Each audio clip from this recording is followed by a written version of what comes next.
Welcome to Blizzard Fire. We hope this video helps fire up your solution. You begin by eliminating anything that prevents uniform oxide formation. Degrease with acetone and abrade lightly so the surface is consistent. Once done, position the piece on a non-reactive ceramic or copper block, clamp if needed, and ready your heat source. Propane torch or kiln work best. Make sure to have an IR thermometer and PPE. This is about controlling temperature, not brute force. Start with gentle, even heating so the oxide forms slowly rather than burning off.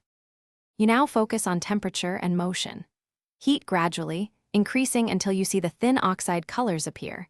Typical useful ranges start around 250 degrees Celsius and go up to about 500 degrees Celsius for vivid hues. Move the torch in smooth, overlapping sweeps so no spot overheats. Check temperature frequently with your IR thermometer and pause to let the piece equalize. Once the target color band appears, hold briefly to even it out, then prepare to cool or seal. To finish, allow the piece to cool gradually if you want uniform tones. Small quick quenches can lock a specific hue but risk unevenness.